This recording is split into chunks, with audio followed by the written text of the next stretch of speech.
Behind the Shades.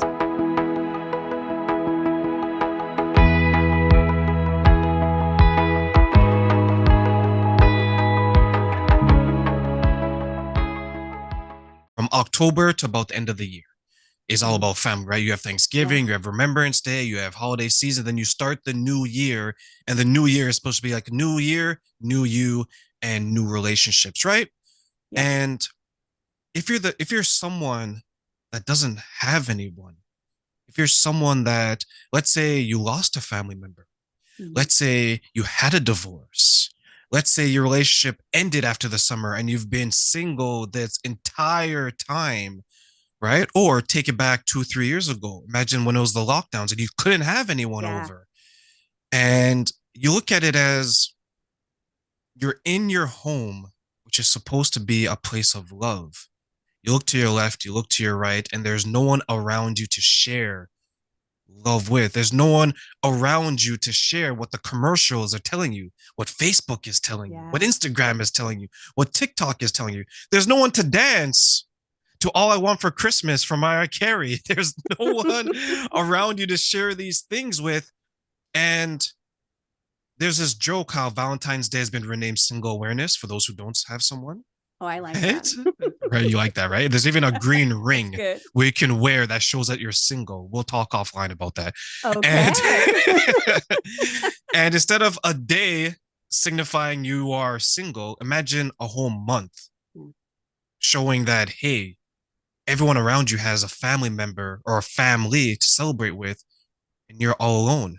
Your Mhm. success at that point doesn't matter. Your degree at that point doesn't matter. Hell, having all of your teeth at that point doesn't matter. So when you had your grandfather pass away and you had to reflect and understand that life is, for the most part, going to be different going forward, Mhm. what are some of the ways that you handled and perhaps even coped with that situation?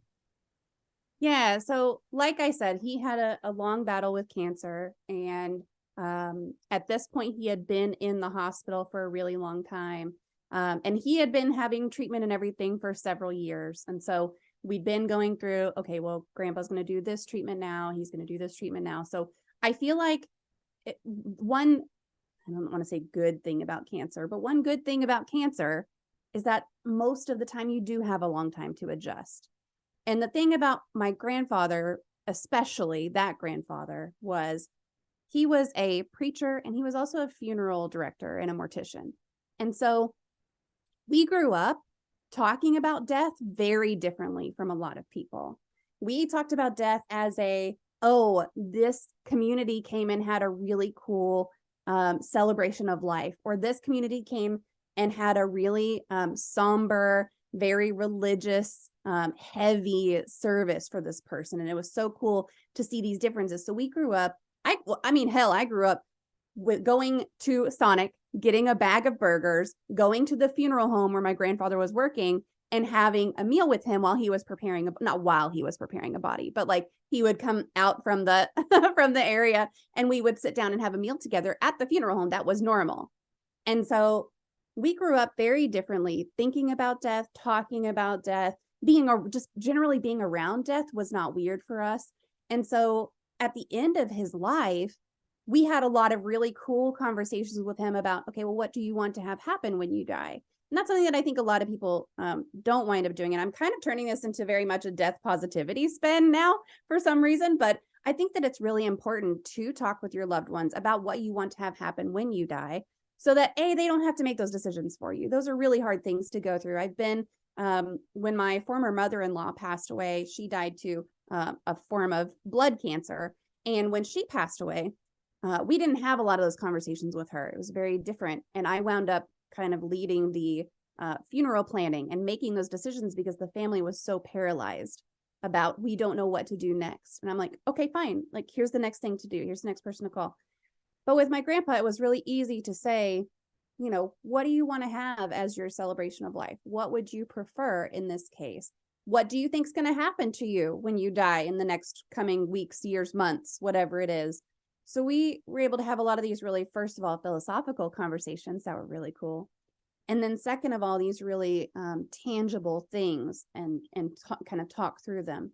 So when he did pass, it was less of a shock and less of a traumatic experience and more of a, we've expected this, we've prepared for it. Of course, it was still very emotional, very sad.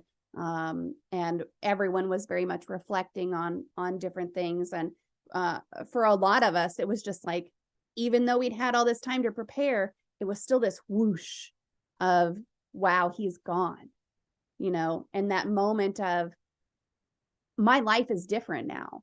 Even though I didn't see him every day or anything like that, it's different. It changes immensely when you lose someone who's really close to you. And that's a normal part of death and loss of life and grieving and everything, is that feeling. And so one of the things that we did as a family was to get together at my parents' house and to sit around and just talk about Grandpa. We all pulled up pictures and told stories and all of that. And a lot of the time, at least here in Texas or Oklahoma or wherever, kind of this general area, you do a lot of that at the wake. Like our wakes here are generally kind of like, we sit around and talk about people that passed or different stories of people that we hadn't seen. They're kind of family reunions. And so you sit around, you eat, you tell stories. And that's a big way that my family, and I don't mean just like my immediate family, but our whole family deals with death, is sitting around and talking about the person and talking about the stories. And for me personally, it was just a matter of kind of turning back to, okay, I'm feeling some really heavy emotions.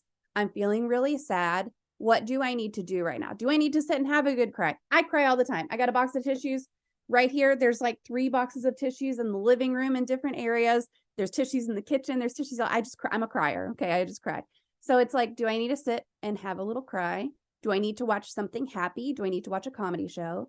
Do I need to do a little gaming to really distance myself from reality for a little while?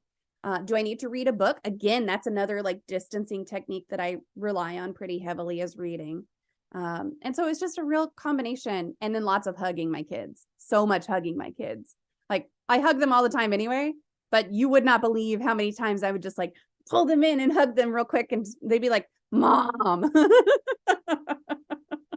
So it's a huge combination of things when you lose someone, especially around the holidays. And we didn't do anything like, take a moment to specifically honor Grandpa during any holidays or anything like that. But when he comes up in your mind and you bring him up around family and stuff, it's just a cool thing to be able to sit there and have those moments to share. And I think that's the power of pictures. Whereas you can pull up a picture of your grandfather, or for those of you listening who have lost someone or maybe are missing someone, you can pull up a photo of them, right? It could be on your phone. It could be actually back in the 1900s, we actually had printed them off, and you can look at them and say, I remember this 1900s.